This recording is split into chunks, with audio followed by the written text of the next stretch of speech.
دیکھو کیا مقدر ہے صدیق و فاروق کے، جن کے گھر ہی رحمتوں کے خزینے میں۔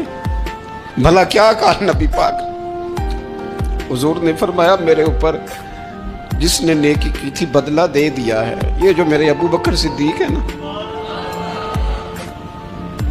ان کو میں اللہ کی بارگاہ میں لے جاؤں گا، کہوں گا مالک تو ہی بدلہ عطا فرما۔ ہاتھ میں جناب صدیق کا ہاتھ پکڑا، ایک میں حضرت عمر کا ہاتھ پکڑا، اور حضور مسجد نبوی سے باہر آ رہے ہیں۔ دیکھنے والے کی زبان سے بے ساختہ سبحان اللہ نکل گیا۔ کیا شان ہے، کیا مقدر ہے۔